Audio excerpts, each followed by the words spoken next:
com o Dr. Diogo Reis, aqui na entrega de certificados 2013. Ele é um dos professores do curso de especialização em Direito Constitucional.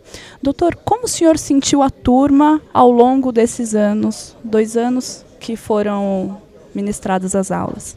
Bom, Bruna, foi muito bacana ter acompanhado essa turma desde o início.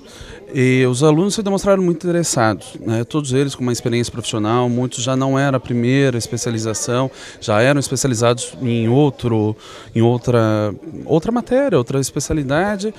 E isso trouxe uma experiência bem bacana. A sala se integrou bastante, de forma em que os debates sempre foram muito proveitosos e os outros professores do curso sempre retornavam com informações altamente elogiosas aos alunos. Então esse é um momento de fazer justiça a eles, e foi uma turma altamente empenhada, engajada em responder e debater os grandes assuntos do direito constitucional, em especial nos direitos fundamentais, que é o nosso principal objeto nessa pós.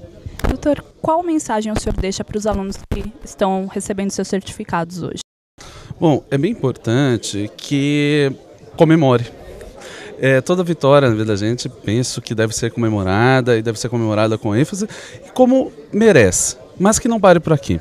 É sempre bom continuar. Os ensinamentos, o aprendizado, em especial o direito em si, ele sempre está mudando, sempre está exigindo uma atualização fundamental dos alunos. Então, que continue a jornada, que considere esse momento como um grande momento da vida de vocês, mas que ainda há mais a seguir, que escrevam, pesquisem, enfim, e que trabalhem, atuando e levando o direito constitucional além dos bancos acadêmicos, mas também para a sua carreira, né? Para a advocacia, especialmente.